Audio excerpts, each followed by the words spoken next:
Today we begin the theme, the continuation of this third day for the return of Christ, part number 26.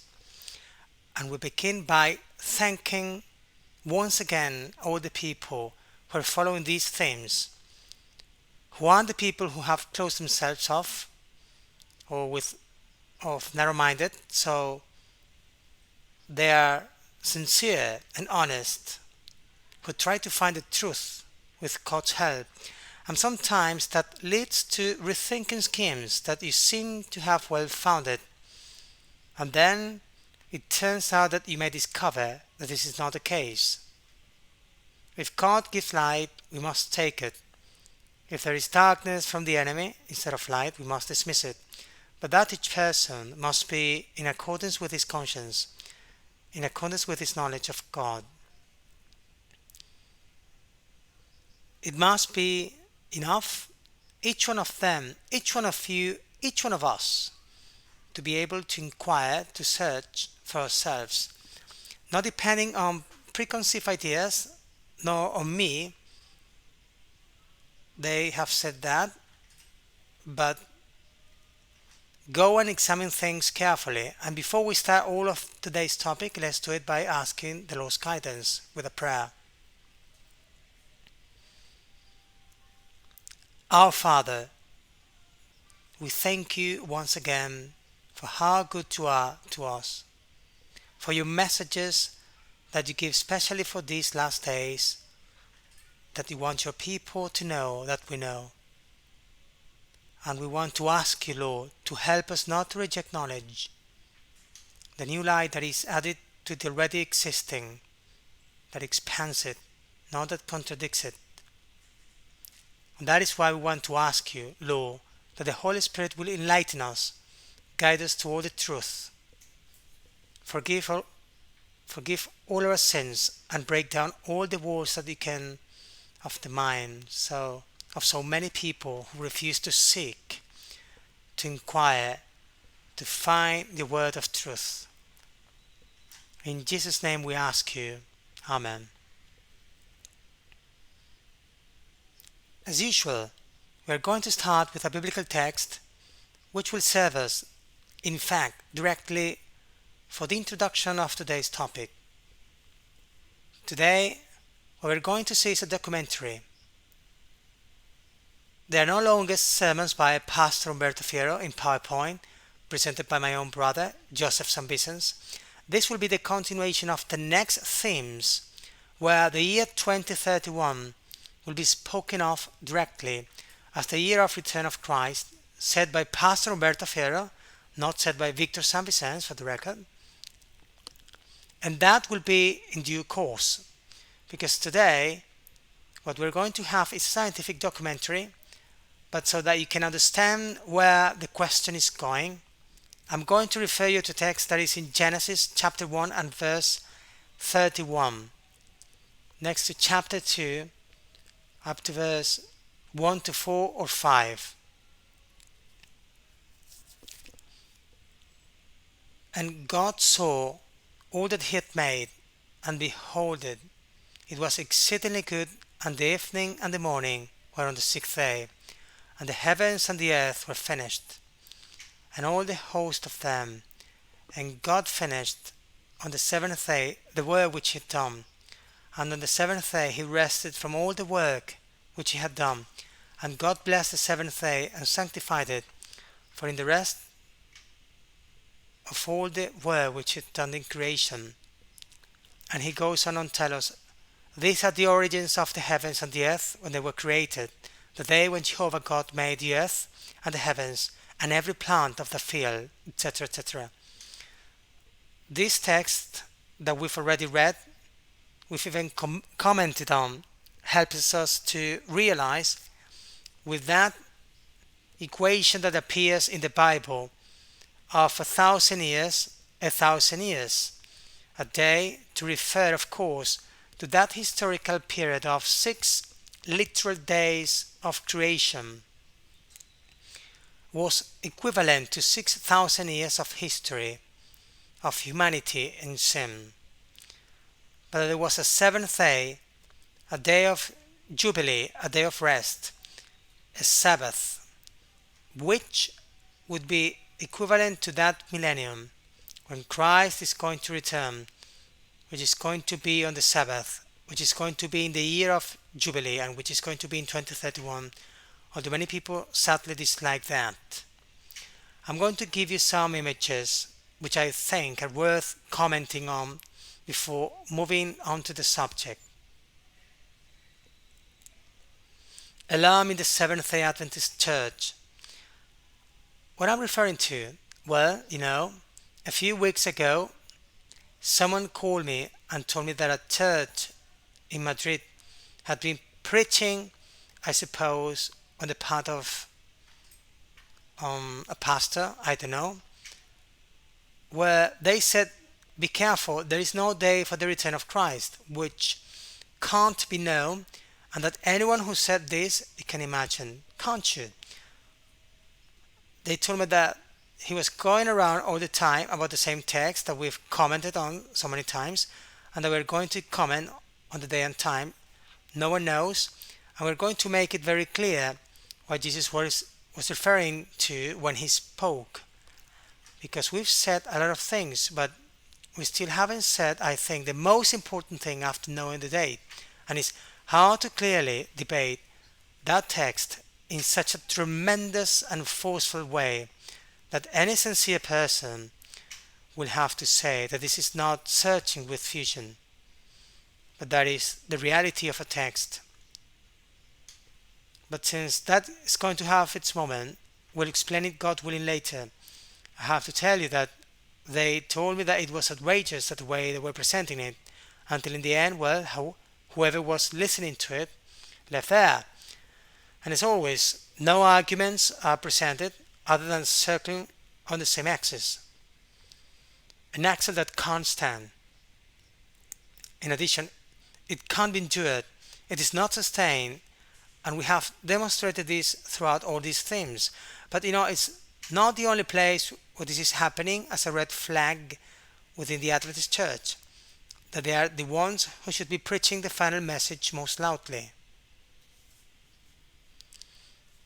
Look, this email that I just received this week, they told me, good afternoon, Victor. We found out last week in Sagunto. Sagunto is in Valencia. It's precisely where the Adventist school is located, where apart from studying different categories of children, the young people, they are educated to be pastors, theology. We've learned that last week in Sagunto, they asked for prayer for the church because an apostasy had entered it, since someone was giving the year 2031 as the year of the coming of Christ. Then he says, have you noticed that the 31 in reverse is 13? Yes? And it's a counter rejoinder. Isn't it? May God bless you all. Cheers, Emilia and Agustin Syme.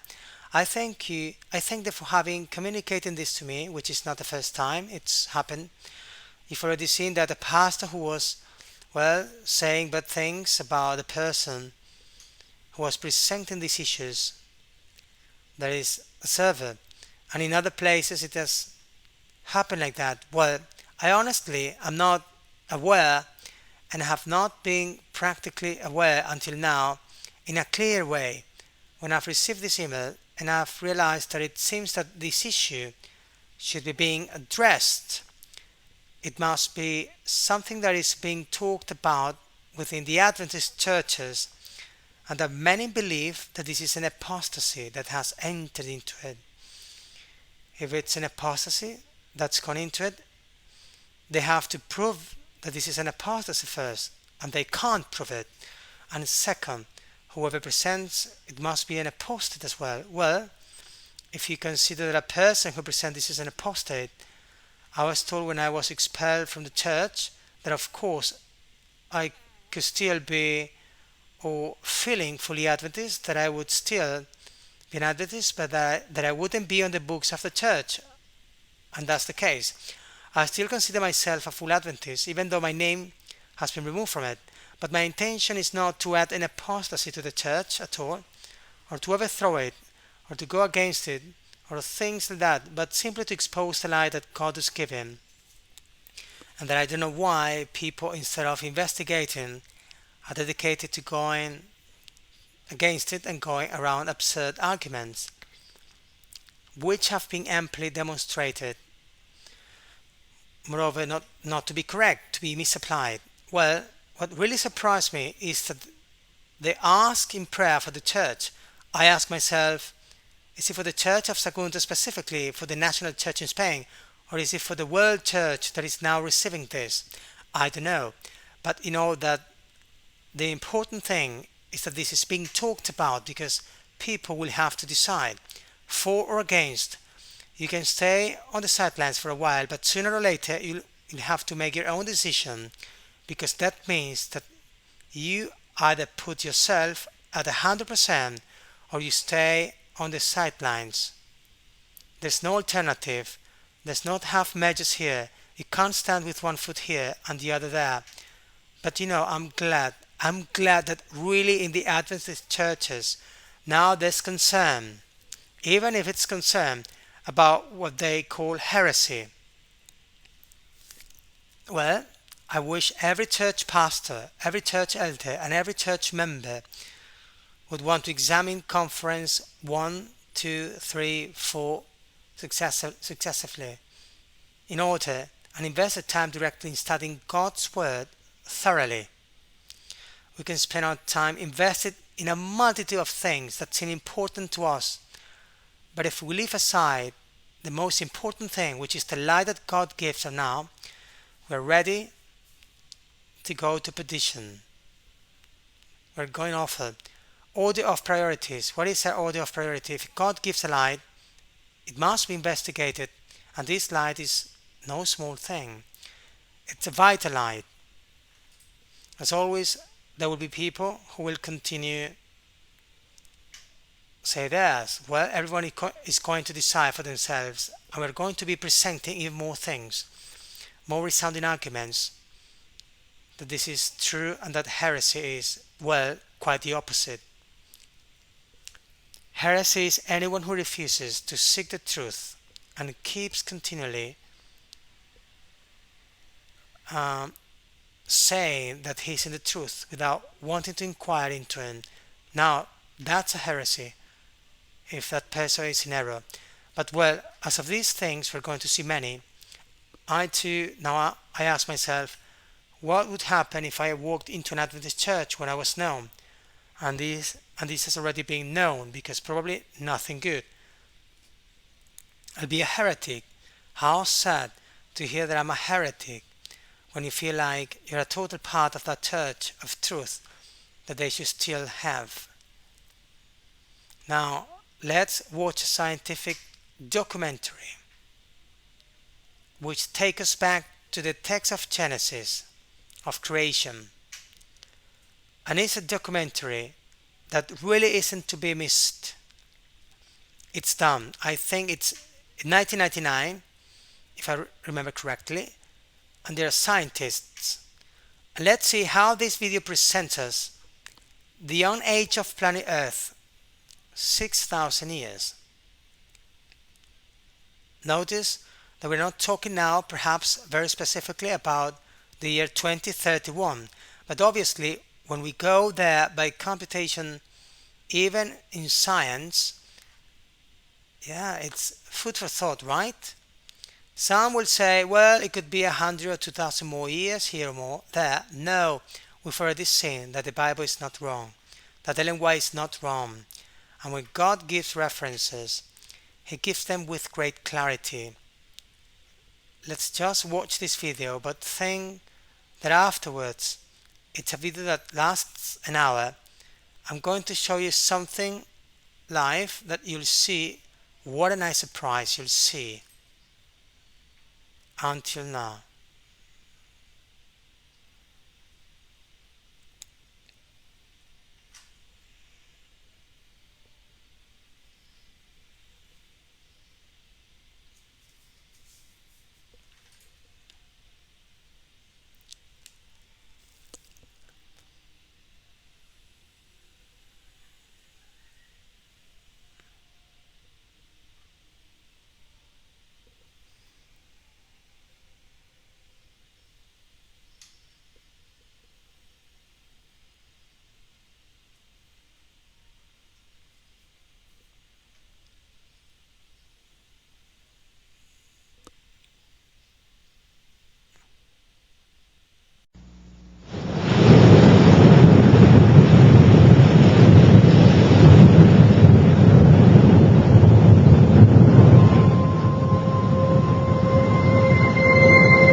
scientists have advanced the evolutionary theory of origins.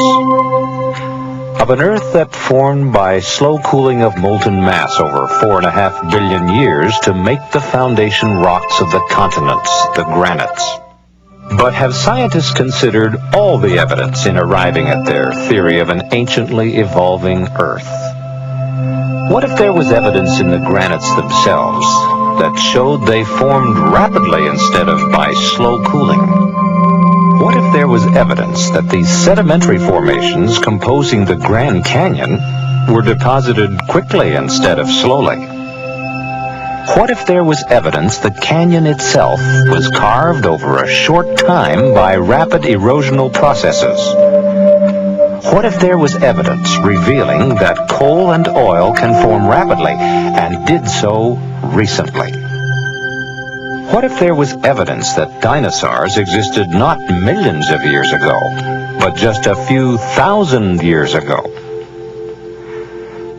And what if it was found that natural laws, the glue which holds the evolutionary framework together, cannot explain everything in Earth history? We would then be forced to consider another model of Earth history, one that would acknowledge the possibility that geological rates of change in the past were much greater than those observed today. In this scenario, it would take much less time for various geological events to occur. We would then have all the ingredients for concluding that the Earth is actually quite young. But is there any published scientific evidence which challenges the evolutionary view of an ancient Earth and supports a young Earth? Scientist Dr. Robert Gentry, while working at the Oak Ridge National Laboratory in Tennessee, has found just that, publishing evidence which challenges the long time period of Earth's history. In 1977, the Research Communications Network published a special breakthrough report on the results of Dr. Gentry's scientific publications, characterizing their implications as follows. Current physical laws may not have governed the past. Earth's primordial crustal rocks, rather than cooling and solidifying over millions of years, crystallized almost instantaneously. Some geological formations thought to be 100 million years old are in reality only several thousand years old.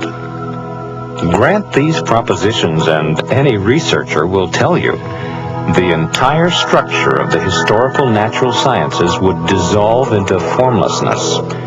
Few certainties would remain. Yet these very possibilities, and others equally challenging, have been suggested in a remarkable series of papers published over the past several years in the world's foremost scientific journals, Nature, Science, and Annual Review of Nuclear Science, among others. From Research Communications Network, Breakthrough Report 1977. Part of Dr. Gentry's work referred to in this quote pertained to his work with coalified wood from what is known as the Colorado Plateau, a broad geographical region encompassing parts of Colorado, Utah, Arizona, and New Mexico. Using the microscope and more advanced laboratory equipment, he analyzed these specimens of coalified wood for various types of radioactivity.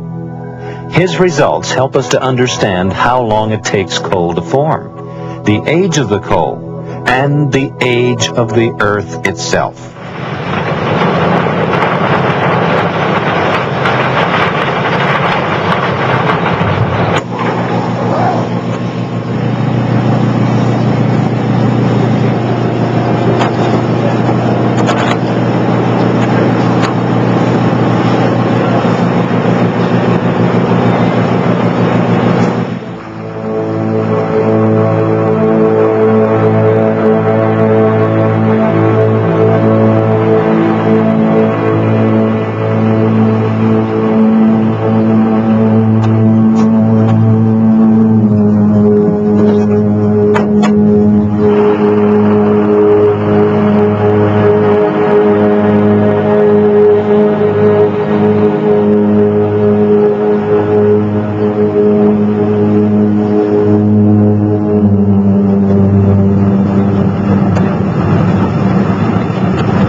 universe vast energy resources. Before we can answer the question as to the age of coal and the time of its formation, we need to ask the question, where did coal come from? Here in this coal mine in Price, Utah, we have the answer. Here is a log almost completely turned to coal. There are thousands of such logs in this mine and in other mines here in the Price area.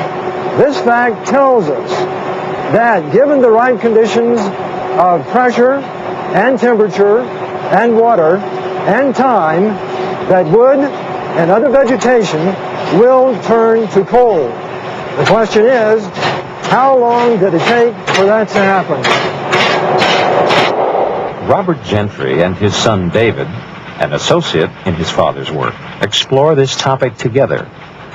To answer this question, we need to look at coalified wood specimens from uranium mines instead of coalified wood, like this log, from one of the coal mines here in the Price, Utah area.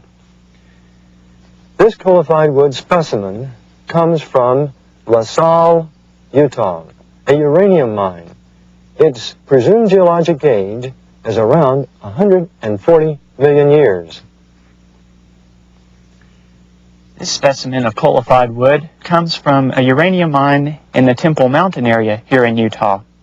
Its presumed age is also 140 million years. But look how closely this specimen resembles this other piece of wood. They're nearly identical.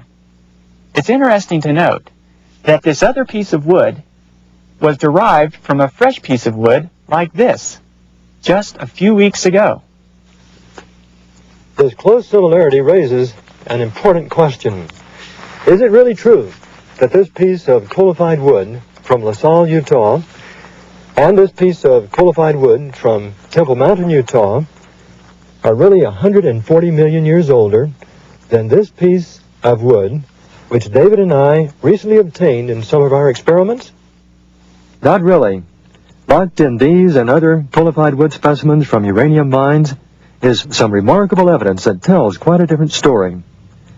To see that evidence requires that the coalified wood specimens be mounted in epoxy, thinly sliced, and then placed on glass slides for observation under the microscope. Under the microscope can be seen discolorations produced by radioactive particles ejected from tiny centers. Some are circular, others are elliptical, as can be seen in these photographs. These circular and elliptical halos required a special sequence of events to form, so special in fact that they completely overthrow the idea of an ancient age of coal, pointing instead to coal's recent formation, geologically speaking. How recently? In 1976, I published my results of the studies on these logs in the October 15, 1976 issue of Science. Here's what I said in this report. Such extraordinary values, referring to these lead-uranium ratios, admit the possibility that both the initial uranium infiltration and coalification could possibly have occurred within the past several thousand years. In other words, I was suggesting that coal could form very rapidly, geologically speaking. This information has remained unchallenged and unrefuted in the open scientific literature since it was published in 1976. We are therefore entitled to draw some rather firm conclusions about the data.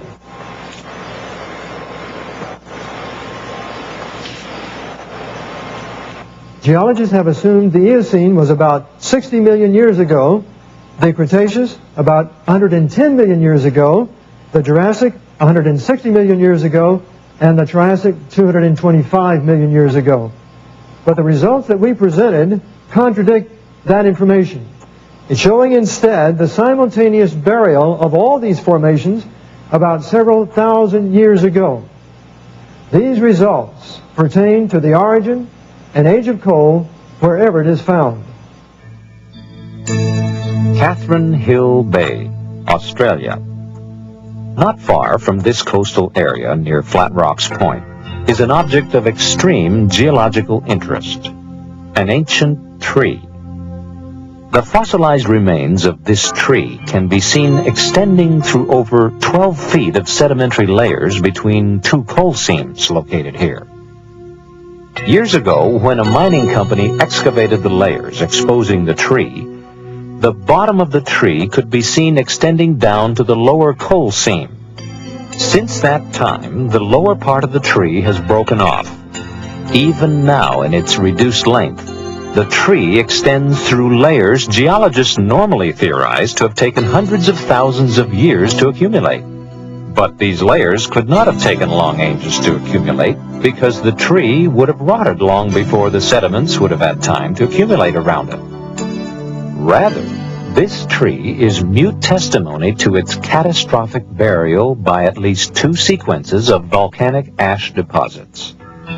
As the evidence indicates, the tree was probably buried in a series of closely spaced volcanic ash flows, perhaps similar to the catastrophic burial of thousands of trees at Mount St. Helens in Washington state.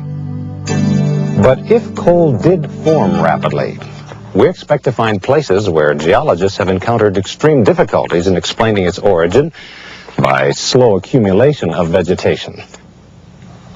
So let's take a closer look at the evidence for coal formation as it occurs in the spectacular Powder River Basin in Wyoming and Montana. The Amax Eagle Butte open pit mine near Gillette, Wyoming, exposes the vast coal reserves made visible by the strip mining methods used here. The Eagle Butte mine boasts of coal layers or seams with thicknesses ranging up to 120 feet. Eagle Butte Mine is part of a much larger coal-rich area known as the Powder River Basin.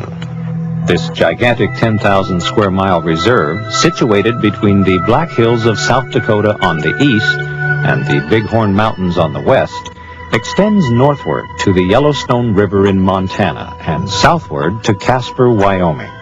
The immensity of the Powder River Basin coal deposits has attracted the attention of geologists for decades.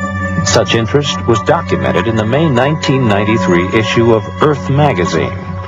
The article, Powder River Coal, Geologic Enigma, Environmental Dilemma, included these statements. Powder River's coal seams run remarkably thick and unsullied by other material. Usually, unwanted sediment such as clay washes over a deposit before coal seams can get very thick. But Powder River coal is packed in immense strips, some more than 200 feet thick. These seams stretch vast distances up and down the basin. They're hundreds of miles long. They're 50 miles wide, says James McClurg, a geologist at the University of Wyoming. They're not little pods of an acre or two. They're immense things. McClurg, who studied the basin for more than a decade, says no other place in the world has as many seams 50 feet or more thick. But the Powder River Basin is not only an economic resource. To geologists, it's also an intriguing scientific enigma. Geologists have been studying the basin for more than a century, largely to answer a baffling question. How did the seams get so massive? Or, more precisely, why weren't the seams diluted by influxes of clay and other impurities before they thickened? As McClurg puts it, how on earth did things remain constant enough so that you can get 200 feet of coal? The genesis of any kind of coal demands a precise sequence of events, however. If you don't get all of them, you don't get coal, explains McClurg. And to get seams more than 200 feet thick, low in impurities and low in sulfur, is a remarkable achievement. He adds, it would be like blindfolding yourself, spinning around and hitting the center of a dartboard 100 times in a row. But if coal did not form slowly, is there any laboratory evidence showing that it can form rapidly? In this demonstration, Robert and David Gentry begin to answer this question. Earlier we took a piece of wood like this, inserted it in this steel pipe, added some water,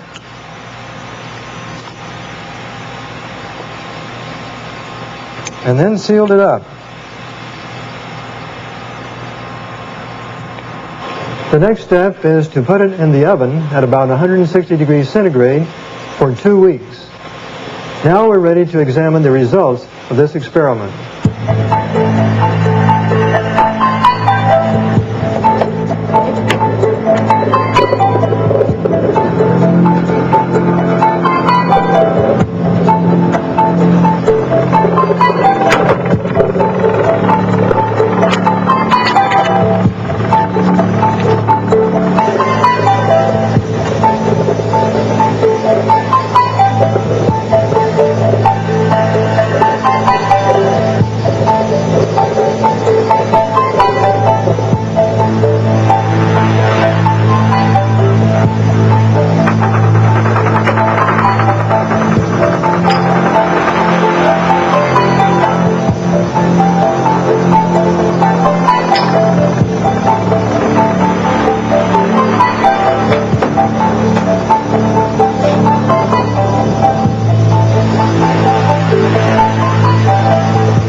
As we can see, this wood is now darker in color.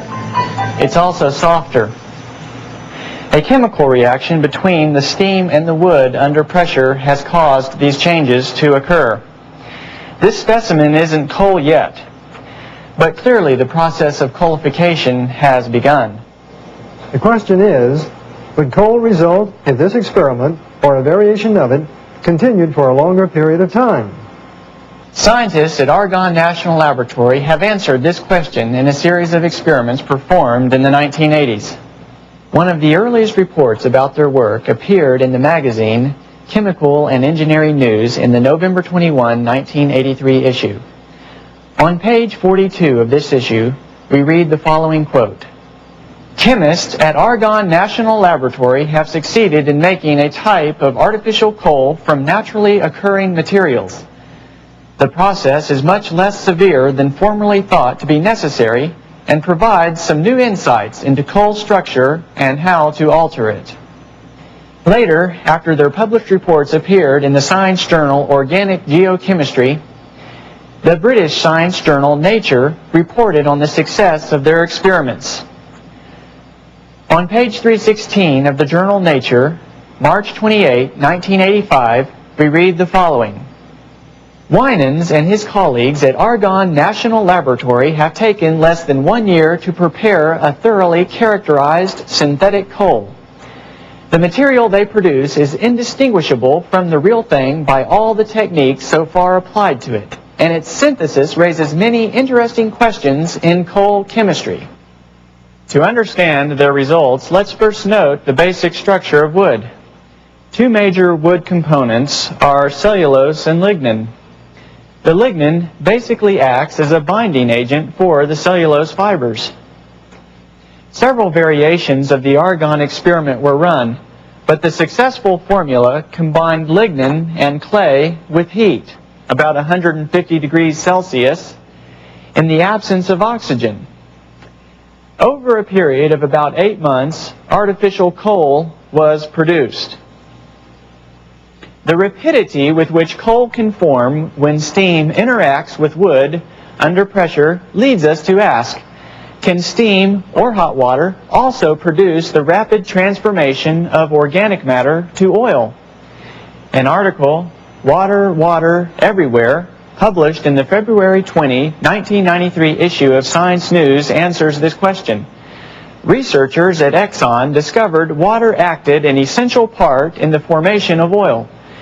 Efforts to synthesize oil met with failure until very hot water was added to the reactor vessel containing the source rock sample. When this was done, a layer of oil was found on top of the water at the end of the experiment. This result proves there is an alternate path to the production of oil in the earth, with superheated water playing a major role. The article indicated this discovery could wreak havoc with established ideas about oil formation. Actually, however, other natural events are already wreaking havoc with conventional theories. Incredibly enough, certain researchers, one at Oregon State University, have published reports showing evidence of present-day oil formation in the Guaymas Basin in the Gulf of California. Right now, in the Gulf of California, below 6,000 feet of water, is an accumulation of organic sediments derived from marine algae and other organic sources. Below this, superheated water is being pushed up by a deep heat source through these sediments. Oil is being formed in the interaction of organic sediments with superheated water. This hydrothermal oil from the Guaymas Basin is virtually indistinguishable from crude oils obtained from wells drilled in the earth. The implications of this discovery can hardly be overestimated. The possibility must be entertained that the genesis of the reservoir crude oils abundant throughout the world may be explained by hydrothermal processes similar to what's happening in the Guaymas Basin. But instead of an open dispersion of oil directly into the seawater, a closed system could easily be visualized where a reservoir of crude could be collected. It is conceivable that a worldwide flood was instrumental in the production of the tremendous oil reserves of the Middle East and elsewhere. The vast amounts of vegetation buried by such a flood, mixed with superheated water similar to that detected in the Guaymas Basin, could produce oil in the volumes we see today. Depending on the burial conditions, the organic matter would be transformed to either oil or coal. Is there a model of Earth history incorporating these features? One which allows the formation of the world's large oil and coal reserves over a much shorter time than has been previously thought possible? What about a model based on the record of Earth's history given in Genesis? The Bible describes Earth being called into existence about 6,000 years ago. An Earth originally covered with lush vegetation, then devastated by a worldwide flood about 1,700 years later. This timescale certainly fits with all the scientific discoveries I've made. And just as certainly, water once covered this Earth. In 1927, Noel Odell discovered marine shelly fossils near the very top of Mount Everest. Mountains rising out of the waters is how the Bible describes the end of the worldwide flood. According to that description, the shells near the top of Mount Everest are no surprise at all. And coal and oil, are they the result of the rapid devastation and burial of lush vegetation by a worldwide flood? If so, what about the worldwide flood could have caused such rapid burial? The Bible speaks of the fountains of the great deep breaking out, a strong reference to volcanic eruptions in the pre-flood ocean basins. This is significant because ocean survey researchers recently found an area on the Pacific Ocean floor thickly concentrated with over 1,000 volcanoes. The size of this area is approximately the same as Washington State. Additional ocean floor surveys may well yield many more such discoveries. The likelihood of extensive volcanic activity during the biblical flood leads us to consider one of the most famous volcanic eruptions in modern time. On May 18, 1980, a giant landslide on the north face of Mount St. Helens in Washington State accompanied an explosion equivalent to 20 million tons of TNT.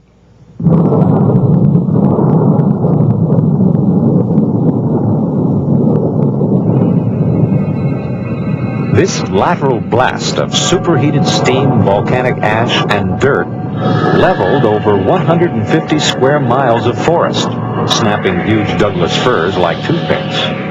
The landslide debris plunged into Spirit Lake, causing a colossal water wave which washed over the adjacent mountainside over 800 feet above its pre-eruption water level. An average thickness of 300 feet of new sediment dumped into the lake has caused its surface level to be almost 250 feet higher than before the eruption. A massive number of trees felled by the blast were washed into Spirit Lake by the giant water wave. The power of catastrophically driven water to accumulate and bury extensive amounts of vegetation can easily be seen here. The floating log mat on Spirit Lake is only about half its original size because the rest of the logs have sunk to the bottom. If Mount St. Helens had erupted underwater, huge tidal waves hundreds of times larger than the Spirit Lake water wave would have caused the erupted material to be carried over much of the Earth before settling. If thousands of these volcanoes were active, we can begin to imagine the destructive effects a worldwide flood would have had on the topography of the Earth's surface. This leads us to ask, could such a worldwide flood described in the Bible also be capable of explaining other geological phenomena, such as the Grand Canyon? Some geologists would have you believe that sedimentary deposits were laid down over many millions of years. What they want you to believe is just not true. The fact is, the geology of the Grand Canyon fits a model based on the occurrence of a worldwide flood. In an attempt to learn where the flood waters came from, where they went after the flood, and what geological events occurred during the flood, we went to Dr. Walter Brown, the former Chief of Science and Technology Studies at the Air War College and an Associate Professor at the U.S. Air Force Academy. His development of the hydroplate theory provides the key that unlocks many mysteries about the flood and its effects. We can see on our planet 17 very strange features that can now be systematically explained as a result of a cataclysmic global flood whose waters erupted from subterranean chambers with an energy release exceeding the explosion of 10 billion hydrogen bombs. This explanation shows us just how rapidly major mountains formed. It explains the coal and oil deposits, rapid continental drift, why ocean floors have huge trenches and hundreds of canyons and volcanoes. It explains the formation of the layered strata and most of the fossil record, the so-called ice ages and major land canyons, especially the Grand Canyon. The pre-flood Earth probably had one very large supercontinent containing lush vegetation, seas, rivers, and minor mountains. According to the hydroplate theory, the pre-flood Earth had a lot of subterranean water, about half of what is now in our oceans. This water was in interconnected chambers forming a thin spherical shell about half a mile thick, perhaps 10 miles below the Earth's surface. Increasing pressure in the subterranean water chamber stretched the overlying crust just as a balloon stretches when the pressure inside increases. Failure in the crust began with a microscopic crack, which grew in both directions at about 3 miles per second. The crack, following the path of least resistance, encircled the globe in about 2 hours. As the crack raced around the Earth, the overlying crust opened up like a rip in a tightly stretched cloth. The subterranean water was under extreme pressure because of the weight of the 10 miles of rock pressing down on it. So the water exploded violently out of the rupture. Calculations show that all along this globe-encircling crack, fountains of water jetted supersonically over 20 miles into the atmosphere. The spray from this enormous fountain produced torrential rains such as the Earth has never experienced before or after.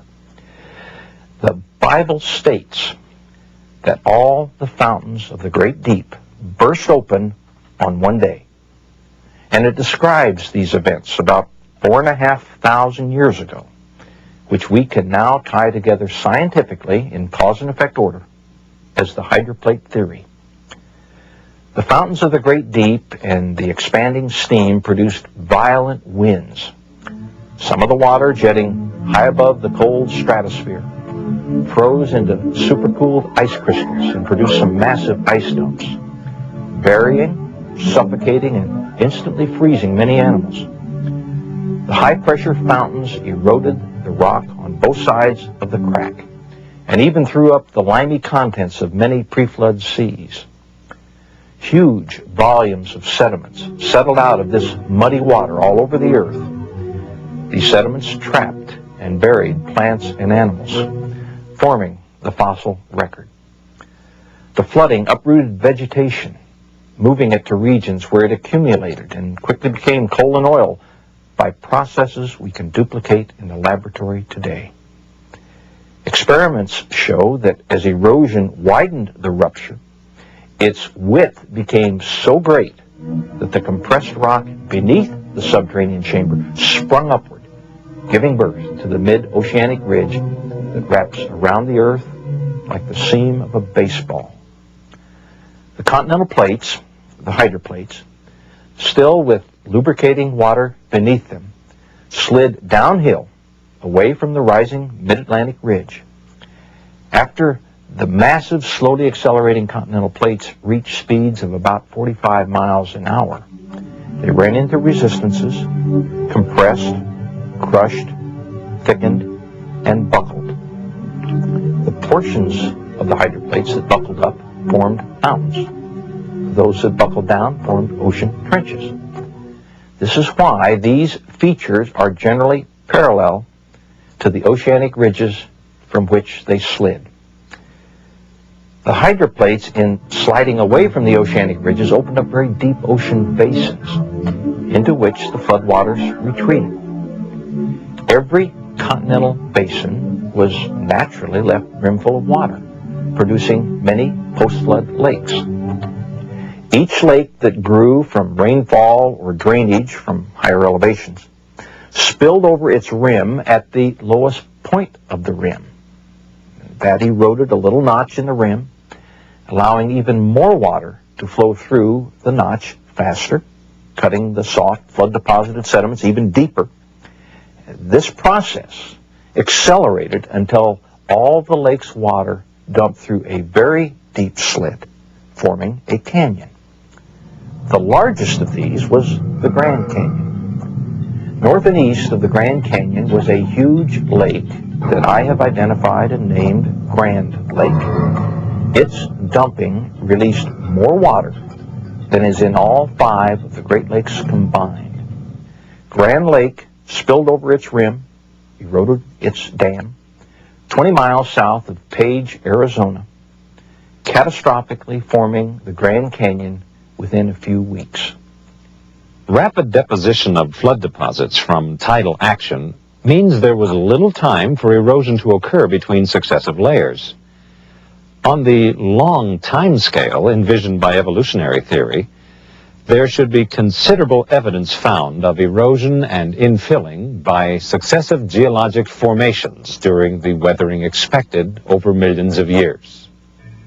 The geological layers of the Grand Canyon are remarkable in showing little or no evidence of erosion between different layers.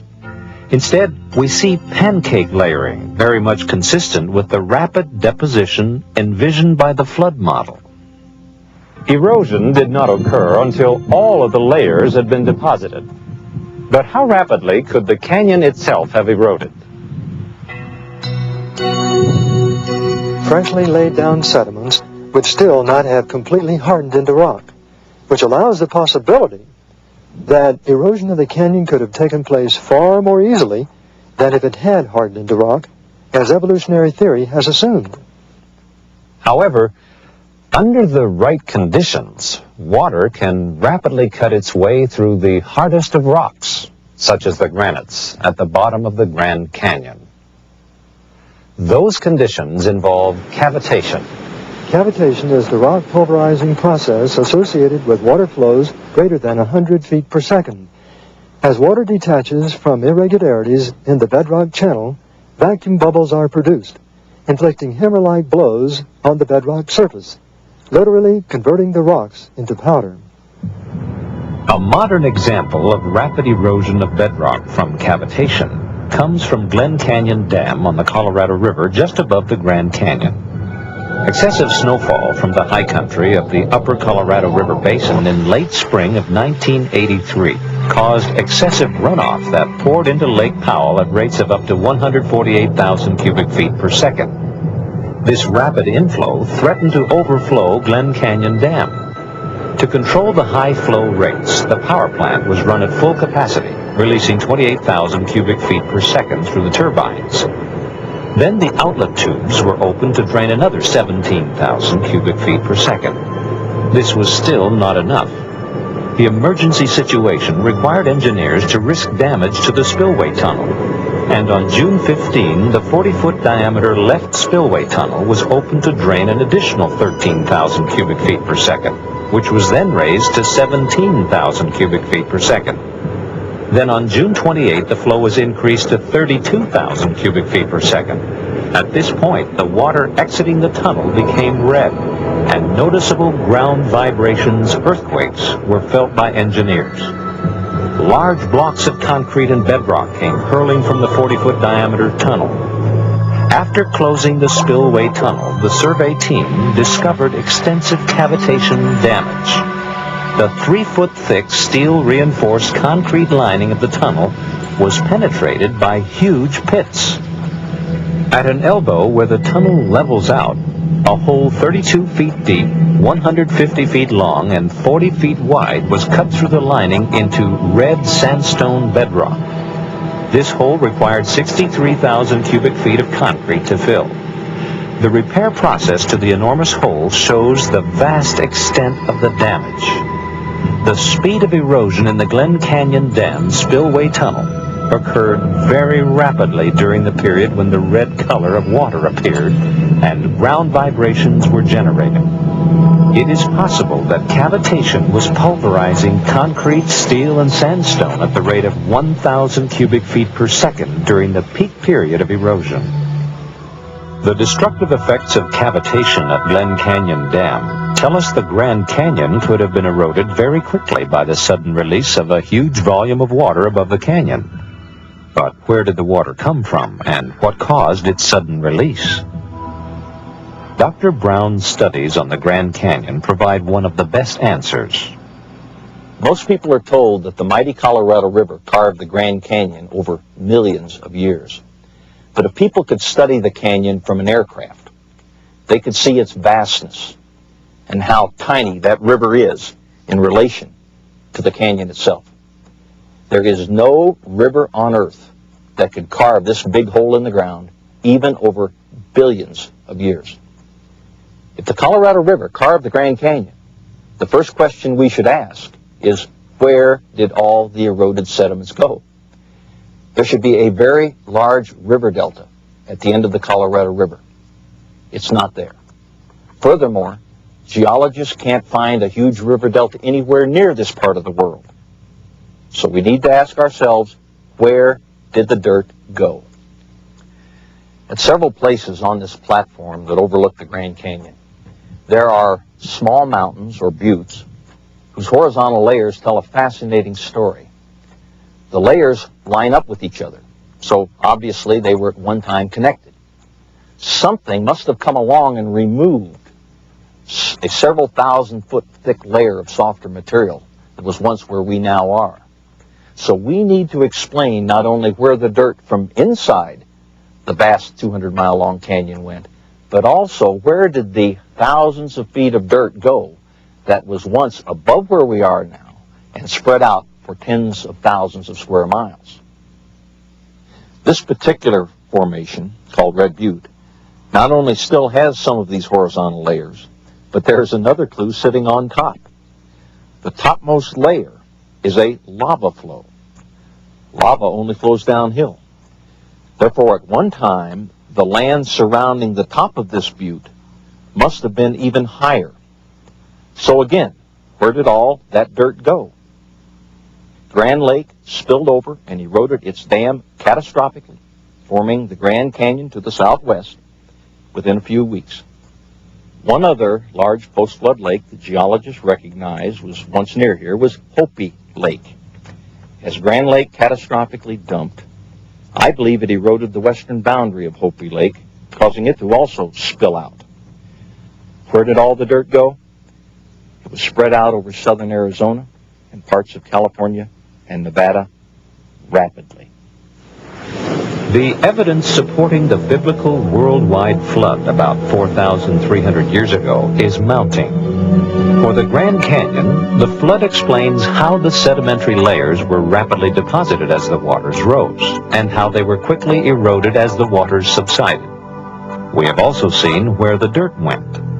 And just as we have seen evidence of the rapid burial of pre-flood vegetation to produce today's coal and oil, we will now see fossil evidence of rapid burial of pre-flood life forms.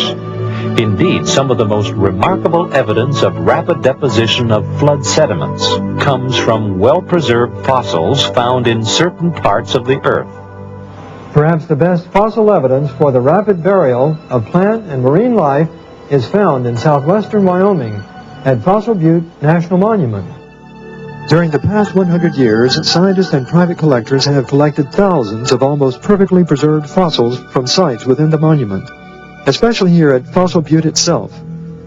It's an amazingly diverse collection of fossil turtles, palm fronds, crocodiles, leaves, insects, branches with nuts still intact. There are even fossil stingrays, whose skeletons of cartilage are known to disintegrate rapidly, proving that burial of all these life forms was indeed quite rapid. But this isn't all. Perhaps the most spectacular evidence of rapid burial of all the fossils within the monument are the billions of the more than 20 kinds of fish. This slab of rock in the Monument Visitor Center, which measures about 9 feet by 5 feet, shows vividly just a few of that number. Amazingly, many of the fish retain not only their entire skeletons, but their teeth, delicate scales, and skin as well. The vast number of fossil fish at Fossil Butte has left evolutionary geologists with a vast unsolved mystery. In 2 sections entitled Ideal Conditions for Fossil Making and Unsolved Mysteries, the National Park Service's brochure on Fossil Butte reveals the contradictions that result when using an ancient Earth time frame to explain rapid burial. On one hand, it speculates on the existence of a lake, wherein many animals and plants probably died natural deaths. On the other hand, the evidence forces the conclusion that, on several occasions, huge numbers of fish were killed suddenly. The brochure then equates those several occasions to rapid burial by precipitation of calcium carbonate, the primary rock mineral enclosing the fossils, year after year for hundreds of thousands of years. This is a truly incredible scenario, to have such a vast number of fish reproducing within a short time, only to be wiped out by a succeeding catastrophe a year or so later, and this to be repeated several 100,000 times. Paleontologists should long ago have seen the fallacy in this scenario, if for no other reason, because of the beautifully preserved fossil palm fronds. But very simply, palm trees don't grow in water, and their fronds are not ripped off by gentle breezes. Only a catastrophe of huge proportions can account for the perfectly preserved fossils at Fossil Butte. The rocks there are, like many in the Grand Canyon, primarily calcium carbonate. They all had a common source, the interaction of volcanic gases with lime thrown up from the basins of the pre-flood seas. This commonality, together with the evidence of rapid deposition and burial, tells us plainly that Fossil Butte and the Grand Canyon originated in the same great event, the catastrophe of the worldwide flood. But is there any other evidence which would confirm that Fossil Butte is only as old as the flood? The answer is yes. Geologists have repeatedly identified the Fossil Butte site as belonging to the Eocene, which they assume was 50 to 60 million years ago. But we have already seen from my studies on coalified wood and the chart on the collapse of geologic time that the Eocene fits into the framework of a worldwide flood only several thousand years ago. So there is no question that the entire Fossil Butte occurrence fits only within the framework of a worldwide flood and a young age of the Earth. And there is more. Not everything was buried on the first day of the flood. The waters were rising for 40 days. Land animals large enough to survive part of that period left a remarkable record of their efforts to escape the flood's rising waters. That record is found in coal, and it is truly fascinating.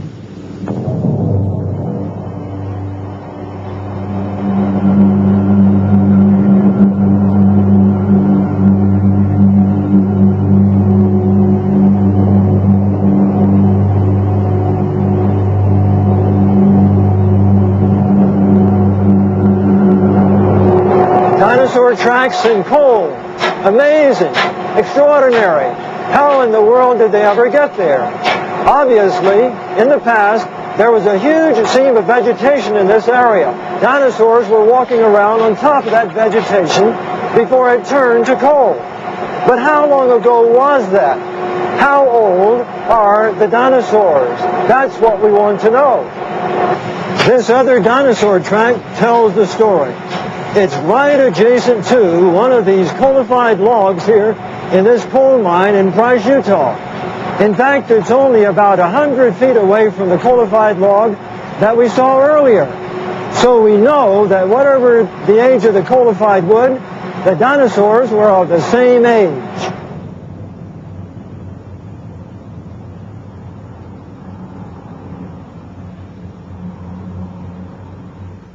In the coal mine, we saw 2 dinosaur tracks. Were those the only 2 dinosaur tracks in the coal mines here in eastern Utah? Not at all. Here in the College of Eastern Utah Prehistoric Museum, look what has been taken out of these coal mines. Look at all these dinosaur tracks, different sizes. Some flesh-eating dinosaurs, some plant-eating dinosaurs. Why were they all together? To answer that question, let's look at the Kenilworth Mine fossil map. It says there are at least 8 different track types within 100 meters of the mine's roof surface. Over here on the map itself, here we can see all the tracks and the coalified logs. According to the sign, those dinosaurs were tromping around in a swamp. Common sense tells you that can't be true. There's no swamp in the world that will preserve such tracks. All those dinosaurs were together for a reason. They were trying to escape the rising waters of a worldwide flood. These charts help illustrate how dinosaur tracks could have formed at the time of the flood and why they exist in coal today. The pre-flood earth was covered with lush vegetation, a scene of beauty everywhere. Then came the flood. Torrential rain and the fountains of the great deep bursting open caused Earth's lush vegetation to be swept up in the flood's rising waters. This vegetation accumulated in great mats and then was deposited by the ebb and flow of tidal waves produced by volcanic activity in the pre-flood seas. Each tidal action left its deposit of sediment within or over the layer of vegetation. The dinosaurs, being quite heavy, were able to survive many of the early tidal actions as they sought to escape the rising waters of the flood. When the tidal waters briefly receded, the dinosaurs continued their search for higher ground, leaving their tracks in the sediments that were freshly deposited over the vegetation. At times, their great weight caused their tracks to penetrate the sedimentary layer into the mat of vegetation. That mat of vegetation has since turned into coal, and wherever the dinosaurs left their original imprints, there we still find an indelible record of their tracks in coal today. If all these dinosaurs were congregating together and swept up by the rising waters of the flood, we might also expect that they would be buried together. And indeed, here at Dinosaur National Monument in rural Utah, we see a giant fossil dinosaur graveyard.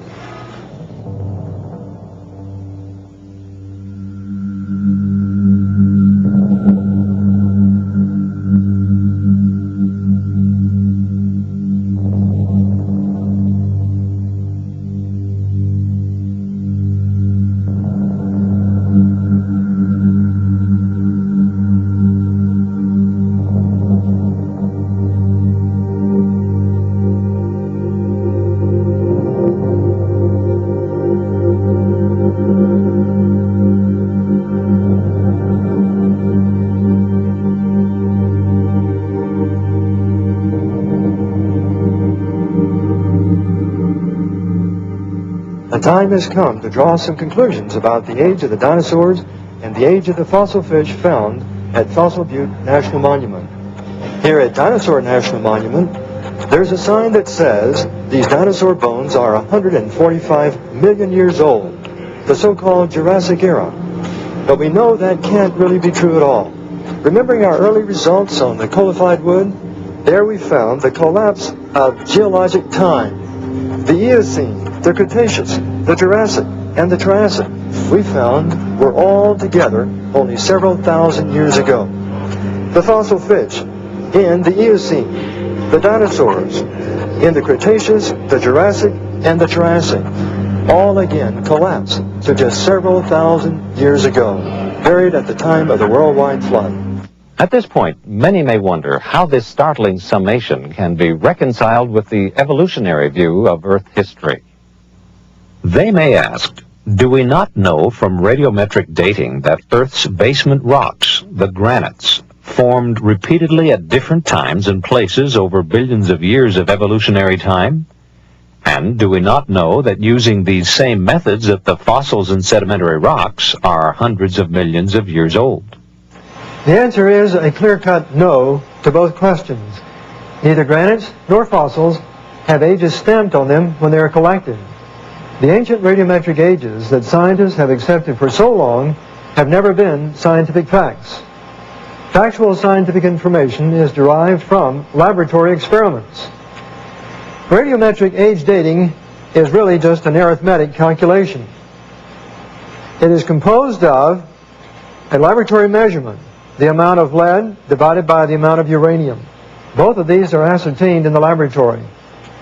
The other variable is supposedly a constant. It assumes a constant decay rate. The age is then calculated as the product of that constant times the ratio. Only the ratio is measured in the laboratory. If this constant here is really not a constant but a variable, then the age is meaningless, and the radiometric ages are just so much radiometric fiction. Evolution assumes granites formed by slow cooling over billions of years. The time of cooling, or presumed age, is obtained by measuring the present radioactive decay products in the granite, and assuming they accumulated only by slow, constant radioactive decay. Because evolution equates radioactive age with the time of cooling, any evidence showing granites formed rapidly essentially shows their simultaneous creation. Thus, the premise of constant radioactive decay and the inference of great age is invalidated. And indeed, there is scientific evidence for their simultaneous creation. Etched within the granites are beautiful microspheres of coloration produced by the decay of a certain radioactive element known to have only a fleeting existence. Using a simple analogy, Alka-Seltzer bubbles in water can be retained only by rapid freezing. Similarly, the microscopic record of fleeting radioactive decay in the granites is there only because these rocks were instantly created in solid form. If these rocks had formed by slow cooling, as evolution claims, the radioactive traces would have disappeared in the melt without leaving any visible record. This record of instantaneous creation is found in granites worldwide. Moreover, its existence in granites of vastly different radiometric ages shows they were all created at the same time. This collapses the whole foundation of geologic time. The hundreds of millions of years of cooling time that geologists have thought necessary to form the giant monolith El Capitan is reduced to less than a few minutes. How does this creation evidence impact on the age of the Earth? Very significantly. The weight of the scientific evidence has brought us to the collapse of evolutionary time. There is a young Earth creation timescale. The radiometric ages of the granites, stretching from 80 million to 4 billion years, is invalid. These granites, from Yosemite to the basement rocks of the Grand Canyon, to Japan and India, to the granites of Europe and Russia and Canada, were all the product of a simultaneous creation. We haven't proved that the Earth is 6,000 years old, but we have found evidence that is consistent with a 6,000-year age of the Earth. And we have shown that a several billion-year age of the Earth is scientifically incorrect. We've captured only a brief glimpse of the various lines of scientific evidence that point to the truth and accuracy of the biblical record of Earth's recent creation and the Great Flood. Brief though our glimpse has been, the conclusion has been certain. The radioactive traces in coalified wood collapse the geological timescale for life on Earth from hundreds of millions of years to just thousands. The occurrence of the worldwide flood explains the rapid accumulation of vegetation responsible for Earth's vast coal and oil reserves. The young age of coal and its rapid formation in the laboratory, as well as the oil now forming in Guaymas Basin off the California coast, fits only into a young, not ancient, age of the Earth. Dinosaurs, their fossils buried in mass graveyards, and their tracks in coal are a mute reminder of the futile attempts of these creatures to escape the rising waters of a worldwide flood. The excess helium in deep granites provides concrete evidence the Earth's crustal rocks are young, thus powerfully disproving the whole concept of an anciently evolving Earth. And finally, the fingerprints of creation, also found in the granites, the very rocks the Bible speaks of as Earth's foundation rocks, confirm these rocks were all the product of the same creation. This fact invalidates evolution's basic assumption of uniform radioactive decay and collapses the whole structure of evolutionary time. We must conclude, therefore, that evolution's 4.5 billion year age of the Earth is nothing more than science fiction. Clearly, the belief system that fits all the scientific facts we presented is the record of creation given in Genesis and repeated by Moses in Exodus 20:11. For in 6 days the Lord made heaven and earth, the sea, and all that in them is, and rested the seventh day.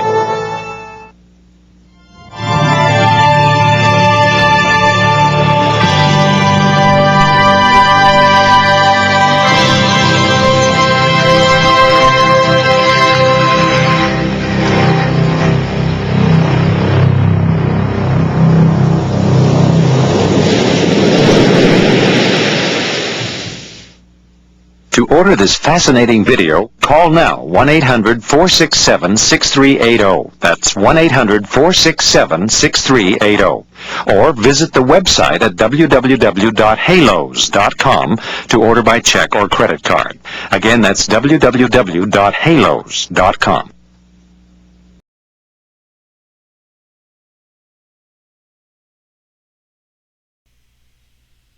I think that what it says here, Genesis account, creation account, 6 days and the seventh rest. It makes it clear that that's not science fiction after what we've seen in this documentary, after what we've seen through so many things that prove the Bible is right. And we've realized, of course, 6,000 years of history, 6,000 years of history that once again correspond, as I said before, to all these biblical days, like every day, 1,000 years. And now I'm going to show you 3 images. Look at your screens because you're going to get 3 images. I don't know if you're seeing them yet, yes? There are 3 images of 2 objects that actually belong to the same thing. What you're seeing is precisely the remains of a Triceratops. If you remember, we were talking about how we had made a connection with the scientist who found it, and he showed the soft tissues inside of horn of Triceratops, because these images are precisely referring to him. And you don't just have these images. Look what we have here.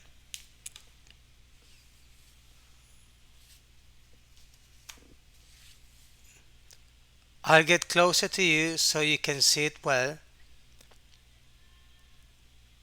This is precisely Triceratops. If you notice, look at what it looks like. I suppose you can appreciate these little holes, these pores that it has, but at the same time look at this other, and look at the middle layer.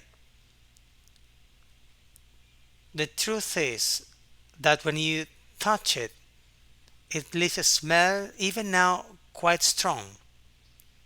At least I perceive it that way. I would like to thank the scientist who's given us this material so that we can exhibit it in our mini museum. It's the second piece that we already have. I don't mean these two in particular, but the previous one, which is a drop of sulfur from Gomorrah. And I'm going to rotate a little more so you can see it from different angles. And I would also like to thank the person from the United States who contacted the scientist, who's also given us an interview that, God willing, we'll do after a return to Ararat, to Turkey, where Noah's Ark is located, and will continue to demonstrate, if God wills in this world, that this story is from 4,005 years ago and is true. The Bible didn't lie. And well, you'll say, and all this why? Well, once again, we must talk about those 6,000 years of human history, a period that encompasses the misfortune of this world, a period that encompasses the greatest of our hopes. And the greatest hope is that after these 6,000 years, Christ will return. It's not science fiction, it's reality. And thank God, we know when 4,000 years of history were completed. It was in the death of Christ on the cross. But in addition, there were 2,000 years left, still pending for the 6,000. And we've already seen very clearly that it would be 2,000 years after the year 31. There will still be people who will continue to say, well, it may be before, it may be after. We've already seen that this is an absurdity with divine mathematics, and that the parables were not indicating a real delay, but an apparent delay. As Ellen White also tells us, God's calculations are God's calculations. They don't fail, and He won't catch us like the thief in the night if we don't want to. That is why we'll continue to build on the 6,000 years of human history. And if this scientific story, this documentary also showed it to us, we're already realizing that no matter how we look at it, if we want to see, we see. If we want God to show us things, He shows them, but it takes sincerity of heart and the desire to accept His truth. Once again, preconceptions continue to kill God's people, or so-called God's people. And that's the last thing that should happen. We'll continue to present evidence, hard evidence. And you know, when people say to me, and this can't be said in a little while, yes, of course, I can say that in a little while, and many of you with everything you've seen, but this demands exposition, depth. So many times we're accustomed to passing over a surface instead of searching, inquiring, scrutinizing. Well, now it's our turn. In recent times, quick knowledge is not going to be of any use to us. No, what we're going to have to do is to dig our elbows into a table with the Bible in front of us and search, to seek the truth of God. And this society that leads us to believe that everything has to be done in 2 minutes, we are in a very bad way, because that is not how we are based. The study has to be very conscientious, very thorough.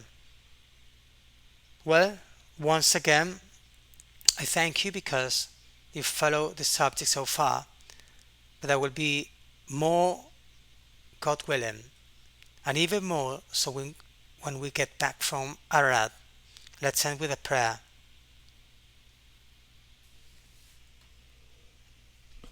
Father, we are so grateful to you for all the truth you give to your people, but not to keep it, but to spread it, to share it with all the inhabitants of this world. Time is about to run out. There are not 120 or 30, 100 years left. What's left remains. In 2031 you're coming back. My God, we want to be prepared, Lord, and we want to pray for all those who still resist in their hearts and desire to inquire, because they will have no excuse before you, Lord.